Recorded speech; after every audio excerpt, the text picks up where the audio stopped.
Hola a todos y todas, bienvenidos otro día más al canal. Yo soy Raquel Brune y en el vídeo de hoy vengo sin guión, que no sé muy bien cómo va a ir, porque es un tema por el que soléis mostrar mucha curiosidad y no sé, me apetece un poco hacer como si estuviésemos más charlando. Os voy a contar cómo ha sido mi experiencia convirtiéndome en escritora, de esa etapa en la que empiezas a escribir, en la que empiezas a mandar manuscritos, cómo es todo ese proceso de que te rechacen normalmente y cómo ha sido ese proceso de transición hacia ser una autora publicada. Voy a ser brutalmente honesta, creo que he tenido ya un cierto tiempo para mirar hacia atrás y reflexionar y ver un poco cómo ha ido todo. Voy a empezar un poco con los inicios de los tiempos, ¿no? Para poner un poco en contexto. Para quien no me conozca y haya llegado a este vídeo por casualidad o para quien se haya suscrito al canal hace poco, tengo ahora mismo 3 libros publicados, aunque he participado también en distintas antologías. Digamos que el plato fuerte, porque yo me considero ante todo novelista, la saga que he publicado es la saga de Brujas y Nigromantes. Esta es la primera parte que, como podéis ver, brilla y yo, como soy un poco urraca, pues me encanta. Esta es la primera parte titulada Hermandad y esta es la segunda parte titulada Rituales, y dentro de poco tendrá que salir la tercera. Son preciosos, estoy enamoradísima de las portadas, me siento súper agradecida y es básicamente una saga de fantasía urbana ambientada en Madrid, protagonizada por brujas, donde hay fantasmas, donde hay seres de otras dimensiones, y en este de aquí además pues van a hacer un viaje a Escocia donde pude explorar un poco pues toda esta mitología que hay allí. Me lo pasé muy bien, disfruté mucho, pero como os digo, la ambición que tengo en mi vida es convertir la escritura de novelas en mi oficio y que sea la forma en la que me gano la vida. Es un camino complicado, pero bueno, yo soy bastante cabezota, así que no me voy a rendir fácilmente. Empezando por el principio, tendría que ir a cuando empiezo a leer. Yo empecé con los típicos libros de SM, de Barco de Vapor, que eran libros pues especiales para niños, pues estas historias pues de animalitos y todo este tipo de cosas. Era algo que me gustaba hacer, igual que me gustaba colorear, ¿sabes? Yo era una niña pequeña de 6 años, no tenía pasiones en la vida. Pero entonces hubo algo que lo cambió absolutamente todo y fue Harry Potter. Fue muy intenso y a mí Harry Potter me cambió la vida por completo. Me convirtió en una lectora ávida. Me releí tantas veces los libros de Harry Potter que se empezaron a caer a trozos. Y claro, de esa necesidad de leer más, pues van apareciendo más libros, ¿no? Aparece Kika Superbruja, aparece Eragon y otra saga que lo cambió todo para mí, que fue Memorias de Idún. Memorias de Idún de Laura Gallego, o sea, no solo porque me encantase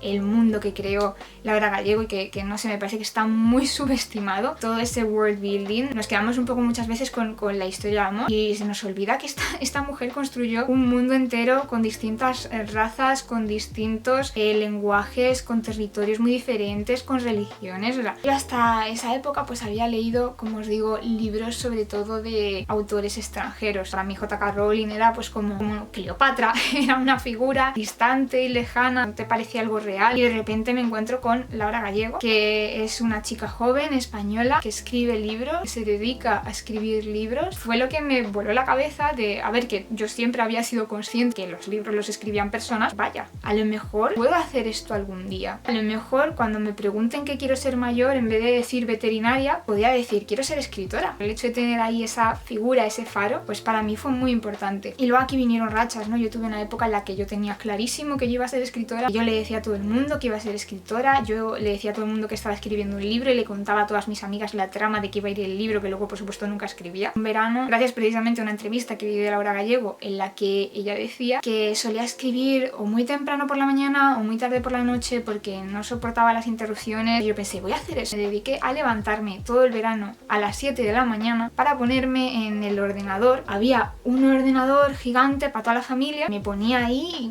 como loca a escribir hasta que se levantaba todo el mundo. Pero bueno, fue un ejercicio bonito, lo disfruté mucho y pienso que tenía que tener una pasión enorme para tener 12 años y levantarme a las 7 de la mañana a escribir. Con 13, 14 años escribí una historia de vampiros, como no. Pero bueno, ahí está, fue mi primer urban fantasy y desde entonces es lo que he escrito. Después empecé a tener un poco más de dudas, iba siendo más consciente de que hacía falta pagar facturas y que en algún futuro tendría que pagar las mías. Te empezaban a preguntar a qué te querías dedicar y como que decir escritor pues sonaba muy utópico. Es algo como hobby, pero ¿qué quieres hacer para ganarte la vida? Supongo que empecé a notar esa presión y yo empecé a decir que quería ser ingeniera aeroespacial, que creo que es por culpa de Star Wars, porque sinceramente luego yo me di cuenta, evidentemente enseguida, yo no tengo el cerebro diseñado para eso, la tecnología, todo eso, para mí es brujería, presión social, ¿no? Una etapa en la que dejé de escribir bastante. Escribía a lo mejor relatos muy misteriosas, de muñecas embrujadas, de bailes de máscaras. Tenía un blog donde subía lo que escribía, participé en concursos, en certámenes. Yo los 100 primeros euros que gané escribiendo los gané con 15 años en un certamen literario, pero aún así seguía siendo como, no, bueno, pero ¿qué quieres hacer de verdad? Como yo era una persona muy responsable, y lo sigo siendo, pero entonces igual no lo gestionaban bien, desde los 14 a los 18 años no escribí ninguna novela. Claro, tenía que centrarme en sacar buenas notas para poder estudiar una buena carrera y sacar un título y todas estas cosas. Llega el punto maravilloso de elegir qué vas a estudiar. Esto es un tema también por el que me preguntáis mucho. Cambié al bachillerato de sociales. Me pareció que al no tener ni idea de qué quería hacer con mi vida, que es mentira, o sea, durante mucho tiempo he estado diciendo, no sé qué hacer con mi vida, luego me he dado cuenta que era una patraña, así que sabía qué quería hacer, pero no sé, como que esa ilusión que yo tenía con 12 años de puedo ser como Laura Gallego y dedicarme a esto, pues a medida que te vas haciendo mayor y ves que el mundo es un poco complicado, esa ilusión desaparece y es un poco triste. Yo nunca dejé de escribir, pero me pareció imposible. En el momento en el que me pareció imposible, dejé de intentarlo.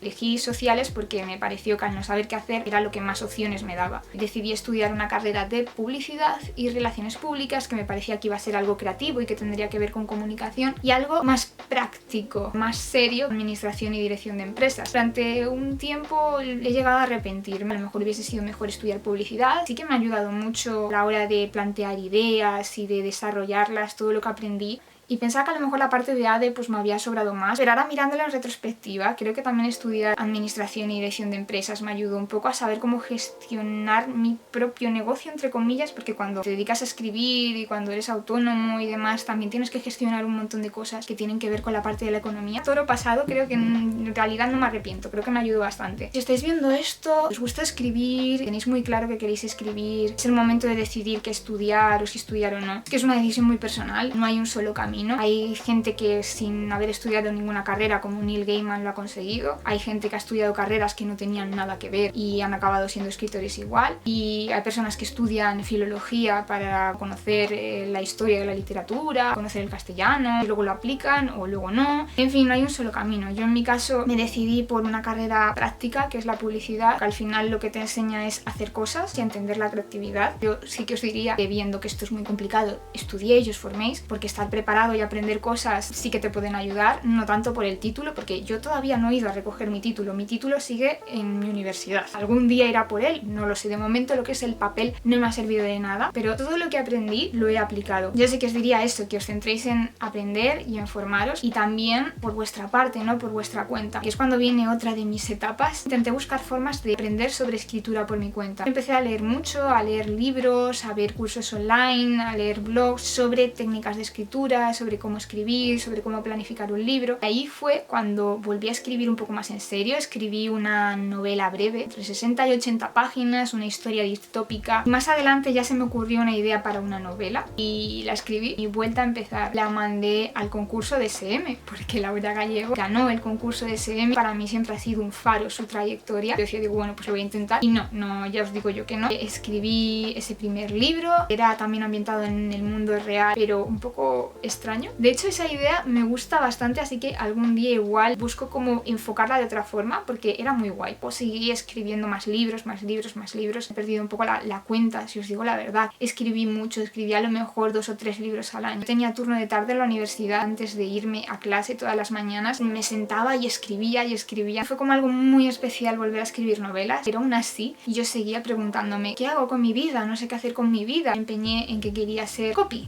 en una agencia de publicidad y convertirme en directora creativa. Me di cuenta de muchas cosas. No iba a tener tiempo para escribir si me quería dedicar a eso. Si yo quería prosperar en esa carrera, no me iba a dar para todo. Era algo por lo que no estaba dispuesta a pasar. Algo que yo no me veo haciendo es algo a medias. Es decir, no me veía trabajando en algo sin perspectiva de mejorar y de avanzar y de hacerlo cada vez mejor. Y ahí es cuando vino mi gran crisis existencial. Curiosamente, esa crisis que fue desde finales de 2016, fue cuando empecé el canal de YouTube por casualidad. Fue totalmente por diversión. Yo no me esperaba que estuviese mismo soy aquí hablando de esto, os lo puedo garantizar. Me motivó mucho a seguir leyendo, a seguir escribiendo. Me ha dado muchas oportunidades de conocer autores, autoras, de conocer un poquito mejor el mundo editorial, sentarte enfrente de personas que admiras muchísimo. Todo esto empezó como un hobby y curiosamente pues hubo un momento en el que fue empezando a dejar de ser un hobby y se convirtió en algo serio. Me di cuenta de que a lo mejor llevaba buscando durante mucho tiempo qué hacer con mi vida, lo tenía delante de las narices. Claro, ¿qué es lo que pasa? Que económicamente vivo en la incertidumbre continua. Yo tengo la inmensa suerte de contar con el apoyo de mi familia, entonces bueno, yo sé que si en algún momento la cosa va mal y tengo que rectificar, buscarme un trabajo serio, sé que voy a tener ahí el apoyo de mi familia para poder hacerlo. Entonces esto es una tranquilidad que es un privilegio y que no todo el mundo se lo puede permitir. Creéis que no, tener un techo debajo del que vivir pues te da paz interior para perseguir tus sueños. Es que ya estás haciendo lo que quieres, lo único que tienes que hacer es creértelo, creer que vas a poder vivir de eso. Retomo ese sueño que yo tenía con 12 años de una forma más seria y consciente. No, es que no me vale con que sea un hobby, ¿vale? Mi sueño y lo que quiero hacer en la vida es vivir de la escritura y ya está, y que sea mi oficio y dejarme las garras y las manos en el barro escribiendo, intentando escribir el mejor libro posible, aprendiendo. A día de hoy no puedo vivir de mis libros, pero es a lo que aspiro y poco a poco me ha costado muchísimo llegar hasta aquí. Había partes de mí, es que como dice Neil Gaiman, dice algo así como que tienes que tener la arrogancia de un niño pequeño, de que puedes conseguir cualquier cosa y a la vez pues ser temeroso y decir, ¿y si no lo consigo? ¿No? Entonces era como una mezcla de las dos cosas de no lo voy a conseguir nunca y sí, lo voy a conseguir y lo voy a hacer. Y a veces me siento un poco igual, ¿no? Veo cómo es esta industria de dura y lo mucho que cuesta y pienso, uff, lo conseguiré algún día. Y por otra parte digo, soy Slytherin, soy muy cabezota, no me voy a rendir tan fácilmente, así que sí, lo tengo que conseguir, aunque tarde, aunque tenga que tener paciencia. Pero ahora vamos a hablar de otra cosa, de una de las partes fundamentales de este proceso. En mi experiencia y todo el mundo que he conocido ha tenido que pasar por esto, y de lo que os voy a hablar es del fracaso. El fracaso, el rechazo, esto es el resultado del primer sí después de 1000 millones de noes. Como os dije antes, gané algún concurso, pero hubo muchísimos otros de los que no volví a saber nada, cero patatero. Y ese fue mi primer contacto con el rechazo. Es algo normal, te dediques a lo que te dediques. Todos los que hemos estado buscando trabajo pues sabemos lo que es ir a 10 entrevistas de trabajo y que no te llamen de ninguna. Mi experiencia un poco ya más hardcore con el rechazo, ¿no? Lo que viene siendo ser rechazado de forma activa durante una y otra vez, empieza cuando cumplo 18 años y decido empezar a mandar lo que escribo tanto a concursos literarios como a editoriales.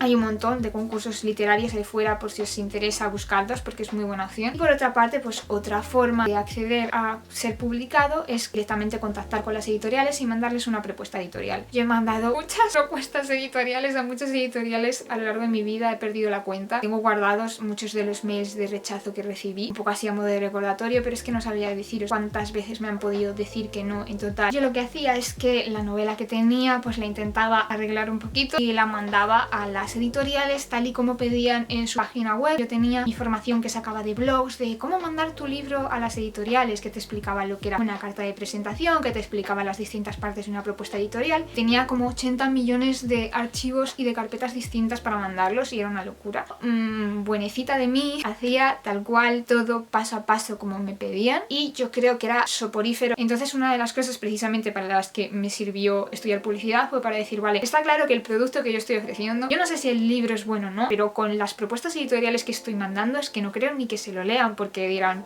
pues vale. Me di cuenta que lo primero que tenía que hacer era ser capaz de decir, mira, mi libro va de esto y creo que es diferente y creo que es especial por esto y por esto. Porque es verdad que yo creo que muchas de esas novelas que mandé no merecían ser publicadas. Poco a poco iban mejorando y es verdad que alguna de las últimas creo que incluso hubiese podido tener ahí un poco de tal. No estaban todavía, ¿no? Yo tampoco sabía defenderlo porque no creía tampoco al 100% en ello, entonces yo me limitaba, pues te voy a hacer una sinopsis y hacía la sinopsis más aburrida del mundo. Llegó Brujas y Nigromantes, a escribirlo en un momento de mi vida en el que estaba un poco mal y estaba muy perdida y creo que eso se transmite mucho en los personajes porque si tú lees Brujas y Nigromantes en el primer libro están todos muy perdidos en la vida, es que no saben qué están haciendo los pobres. Yo ahí ya después de recibir un montón de mails de gracias por tu interés pero en este momento no nos interesa, no esos mails que bueno que son un poco genéricos, estoy segura que es un copia y pega pero bueno lo entiendo, no van a ir respondiéndonos uno a uno. Claro, en su momento era un palo, ahora hablo de ello como muy tranquila. En su momento escribías un libro con toda tu ilusión, le dedicabas un montón de horas, un montón de tiempo, currabas tus 20 propuestas editoriales distintas para las 20 editoriales distintas y después de 6 meses recibes algunos mails diciéndote que no y el resto obtienes silencio, que también lo entiendo porque no darán abasto. En ese momento es descorazonador. Otra vez, otra novela que se va a un cajón. Luego lo ves con perspectiva y dices, ah, era parte del proceso de aprendizaje, pero en ese momento te destroza. Sobre todo porque mirabas hacia el futuro y te preguntabas, ¿lo conseguiría algún día? Y es que ya, o sea que tengo cada vez que me pasa esto, no sé si merece la pena, ¿no? Sé lo que es, he estado ahí y es duro. Es duro que te digan no una y otra vez. Te preguntas si va a ser sí algún día y pierdes un poco la fe. Esos noes son normales. No significa que no lo vayas a conseguir, solo significa que no estás preparado o preparada, que hay algo que a lo mejor está fallando. A lo mejor el libro es bueno y a lo mejor es que no lo estás mandando a las editoriales adecuadas. A lo mejor lo que tienes que hacer es seguir escribiendo hasta que mejores. A lo mejor no estás presentando bien tu trabajo porque no crees en él. Es que hay mil explicaciones distintas. Pero hasta que no vayamos aprendiendo no llegará el punto en el que todo cuadre y todo esté en su sitio. Yo para mí sentí que de verdad todo cuadraba con estos libros porque, no sé, es como una sensación, una certeza de cuando estaba escribiendo, sobre todo este primer libro, es este. Era algo completamente mío en el sentido de que le puse todo por lo que estaba pasando, mis emociones, esas dudas. Lo sabía que esto iba a conectar con alguien porque lo estaba escribiendo con todo el alma. Entonces muchas veces cuando lo pones todo es imposible que no conecte con alguien y tenía esa sensación. Creo que fue esa certeza que me hizo decir, tienes que lucirlo, tienes que mandar una propuesta editorial que sea como tú y que sea como tu libro. Lo mandé de una forma que nunca la había mandado hasta ese momento. Utilicé todos los recursos que yo había usado de Pinterest, Aesthetic, que nada más verlo supieses que iba el libro y que te ibas a encontrar. Había una parte de mí que estaba sufriendo, ¿vale? Porque llevaba muchos años mandando las propuestas tal cual te las pide las editoriales y me daba pánico que la editorial, por no cumplir los requisitos, directamente lo mandase a la papelera. No sé si esto pasó en algún caso, al final funcionó y destacó. Creo que no se aburrieron al verla. Tuve ese margen de oportunidad de que viesen lo que había hecho, que muchas veces es lo que uno siente que ni siquiera tiene, ¿no? Aún así recibí 4 noes. De hecho, creo que solo una de esas editoriales me escribió para decirme no gracias. Las otras 3 pues se perdió el manuscrito por ahí, no les interesaría y ya está. Quiero decir que incluso dentro de mi primer sí y de mi primer proyecto que ha salido adelante recibí rechazo y creo que es normal y creo que va a seguir pasando. No creo que ahora por haber publicado un libro me vayan a dejar de rechazar, sinceramente. Y creo que incluso es sano porque también te permite un poco darte cuenta de cuáles de tus ideas son buenas y cuáles a lo mejor tú te crees que son buenas pero no lo son tanto. Este momento en el que te dicen que sí después de tantos nos, ¡guau! Un momento con el que había soñado tantas veces que me quedé bloqueada. Había un bloqueo emocional muy grande durante mucho tiempo. Era algo por lo que yo llevaba luchando y trabajando y por lo que llevaba soñando toda mi vida. Creo que en ese momento en el que vi, oye, hola, nos interesa tu novela, queremos publicarla, podemos hablar, tal, nos parece un proyecto muy interesante, muy diferente. Creo que me pudo más el miedo que la ilusión. Creo que por eso me bloqueé, que por eso en ese momento yo lo vi, me fui a hacer otra cosa. No puede ser, no ha pasado. Estaba en negación, había una parte de mí que no quería que pasase, porque si pasa y por fin llega ese momento con el que has soñado tanto, también puede ir mal. También puede ser que salga tu primer libro y no lo lea nadie. Puede ser que la gente lo odie y te digan que es horrible. Todo ese miedo de repente fue como que tapó toda la ilusión. Me ha costado bastante salir de ese miedo. Ganó la batalla la ansiedad durante mucho tiempo. No disfruté de la experiencia lo que debería haber disfrutado. Que haya sido como muchas otras cosas, un aprendizaje y que por lo menos pues ya que lo pasé un poco mal y no gestioné muy bien mis emociones, pues por lo menos me sirva para que no vuelva a pasar así. Bueno, hay dos ideas que me gustaría desmentir. La primera ya lo he hecho, que es que el hecho de tú publicas un libro y te haces rico automáticamente, ojalá, para la mayoría de las personas no es así, ¿vale? Y la segunda idea es la idea de que el hecho de que tú tengas una proyección en redes sociales, un canal de YouTube, te garantiza algo en la vida en general, ¿vale? No te garantiza nada, es como todo. Se te abren oportunidades, es verdad, de ser escuchado, se te abren oportunidades, pero cómo las aproveches no es garantía. Creo que en general el hecho de estar ahí, de tener una novela autopublicada o de un blog, un canal, una cuenta de Instagram, cualquier cosa que diga a la editorial, oye, puedo llegar a personas, porque al final creo que escribir y publicar libros no se trata de que sea un bestseller, se trata muchas veces de, creo que sobre todo se trata de que la historia llegue a las manos a las que tiene que llegar. Al final hay novelas que por lo que sea van a llegar a cientos de miles de personas, novelas que son más concretas que a lo mejor van a conectar con menos, pero no importa nada tanto como que acabe llegando a las manos a las que tiene que llegar. Al final es para lo que trabajamos todos, para lo que trabajamos los escritores, para lo que trabajan las editoriales, para lo que trabajan los libreros, libreros y las distribuidoras llegue a personas que necesitaban ese libro en ese momento y que es el libro que tenían que leer. Esto es como ya muy místico, pero bueno. Claro, a una editorial el hecho de que le digas, oye mira, tengo una facilidad añadida porque he autopublicado otros libros o publico en Wattpad o publico mis historias en un blog o lo que sea, tengo una audiencia que lee libros parecidos a los que leo yo, que son parecidos a los que escribo yo,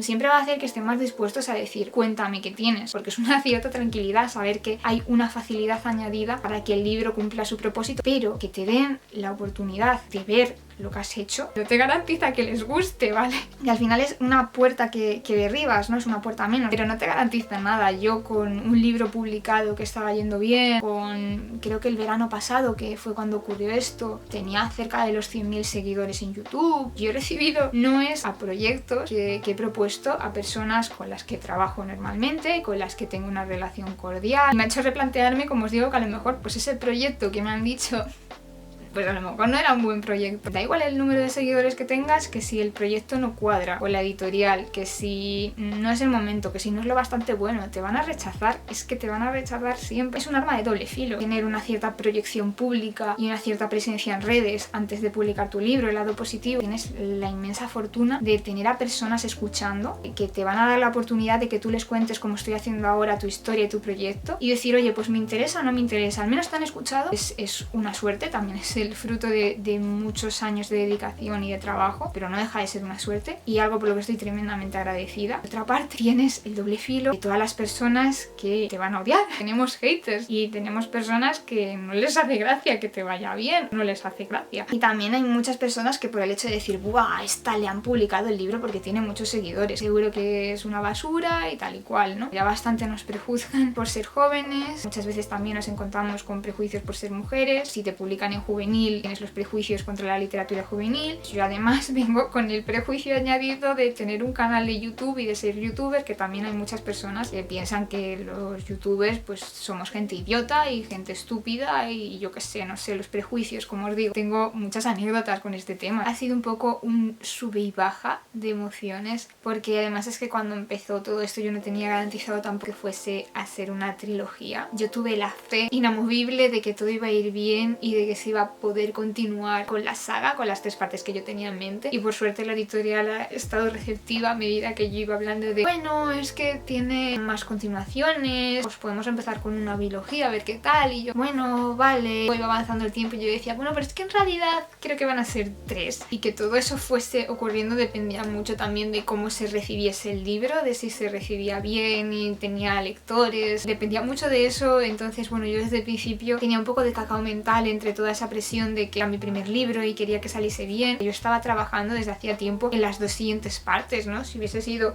un batacazo, tú imagínate. No, pero por fortuna no ha sido así. La verdad es que en este año que ha pasado he aprendido más sobre cómo escribir, sobre cómo afrontar el ser un autor en toda mi vida. Como escritora siento que he crecido muchísimo más de lo que he crecido desde que empecé a escribir en solo un año, en todos los aspectos, ¿no? Ha sido un aprendizaje enorme. Yo recuerdo la primera reunión que tuvimos, voy a aparecer allí y encontrarme con una lista de estas eternas que si hubiese sido un pergamino habría estado rodando durante un buen rato, de todas las cosas que no funcionaban de la novela y que había que trabajar. Darte cuenta de que eso es algo relativamente normal, que hay autores que incluso llegan a cambiar el punto de vista de su libro del protagonista, ¿no? Cambian de protagonista cuando ya está escrito el libro, que no son cosas tan extrañas. Al principio me costó mucho todo ese proceso de empezar a encajar y desencajar piezas, mover cosas de sitio, hacer cambios. O sea, no os podéis imaginar del primer borrador que escribí a el resultado final. No sé, es que ha habido muchísimos cambios. En la segunda parte lo mismo. Esta tercera ya ha ido un poquito mejor encauzada, seguramente porque ya tenía un poco más de experiencia que no hacer para no tener que arreglarlo luego. Espero que siga siendo así a nivel de aprender cada vez más, porque ahora cuando estoy trabajando en nuevos proyectos siento mucha más seguridad en lo que hago. Sigo teniendo mis momentos de síndrome del impostor y de inseguridades. Creo que todos esos conocimientos me ayudan mucho a trabajar. Como la parte más sorprendente, ¿no? De encontrarme cuánto cambia un libro, cuánto hay que trabajarlo, ¿no? La cantidad de horas que hay que echarle incluso después de que esté escrito. Y al final, al principio le pasaba un poco mal por esa inexperiencia y esa sensación de Dios, mi libro es un desastre, ¿cómo lo arreglo? Pero a medida que he ido comprendiendo que es normal, que forma parte del proceso, al menos en mi caso. He llegado un poco hasta disfrutar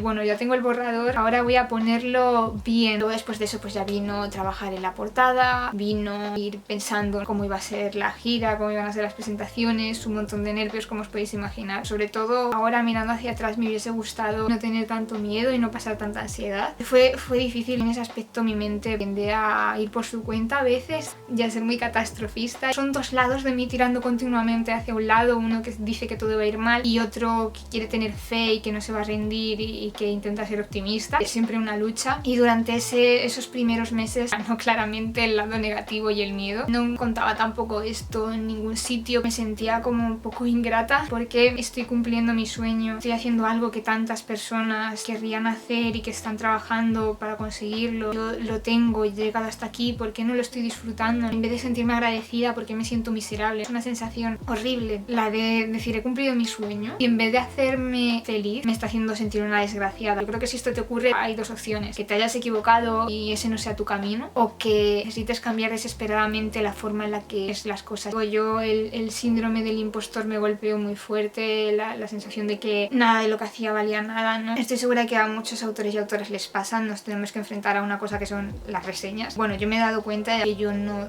tengo una mente que esté preparada para leer reseñas, he decidido no volver a hacerlo, a no ser que cambie mi cerebro, y estoy segura de que a todos y a todas nos pasa lo mismo, que tú puedes leer 99 reseñas de personas diciendo que les ha encantado tu libro, leer una diciendo que tu libro es una basura, tu cerebro se va a quedar con la basura, con esa confirmación de esas inseguridades de ves, es que lo sabías, es que no sirvo para esto, es que soy lo peor, soy un fraude, Dios mío.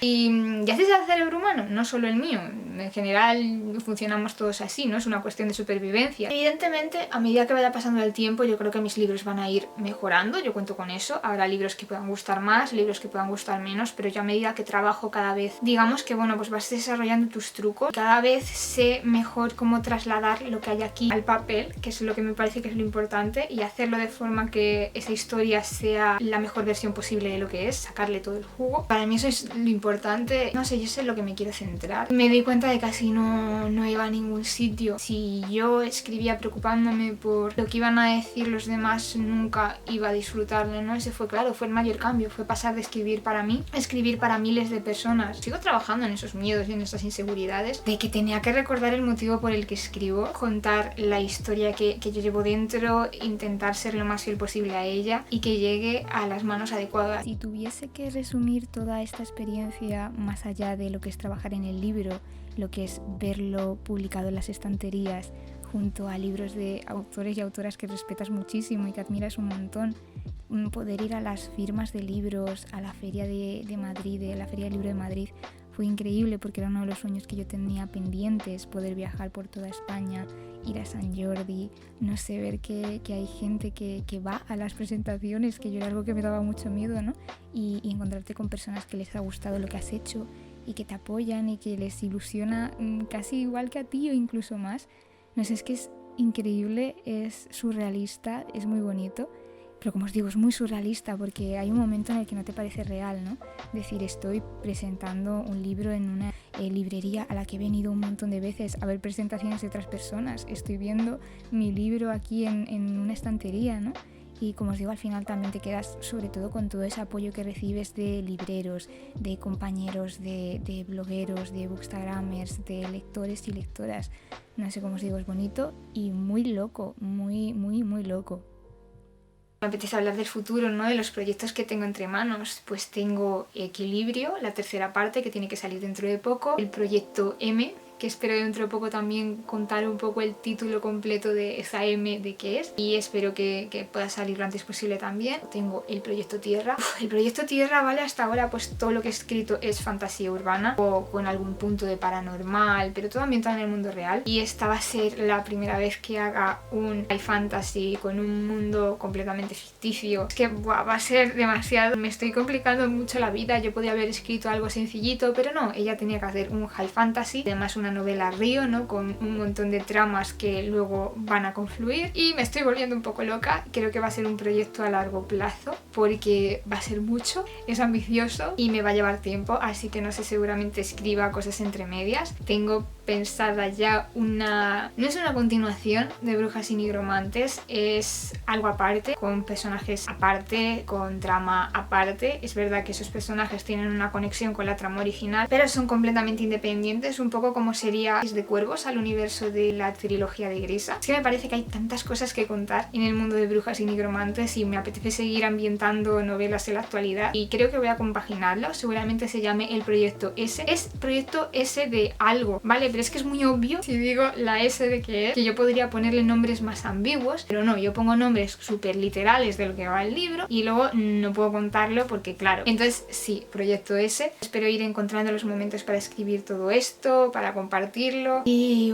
no sé, es que creo que todavía queda mucho viaje porque estoy publicando mi primera saga y yo tengo intención de escribir hasta que sea tan viejita como Margaret Atwood y llevar muchos libros a mis espaldas y muchas historias, así que me queda mucho por aprender, me queda mucho por mejorar, no sé, tengo muchas ilusiones. Si hablamos de qué sueños tengo, me encantaría que se tradujese mis libros a cuantos más idiomas mejor, no sé, creo que sería muy guay el mercado en inglés porque eso te abre puertas a prácticamente todo el mundo. Me encantaría el portugués, me encantaría el francés, en general cualquier idioma al que llegue me haría mucha ilusión. Me encantaría también poder viajar a distintos países, poder ir a Latinoamérica, ir a la Feria del Libro de Buenos Aires, a la de Guadalajara, sueños pendientes que están por ahí. No tengo prisa, pienso escribir mucho, pues no sé, espero que lleguen en algún momento. Y bueno, siempre piensas, ojalá hiciesen una serie o una película de mis libros, pero eso también, eso sé que es muy complicado. Pero de nuevo, como tampoco tengo prisa y soy muy cabezota, pues yo seguiré escribiendo, a ver si algún día cuela. Pero bueno, de momento, otra cosa que he aprendido, lo importante es seguir teniendo la oportunidad de escribir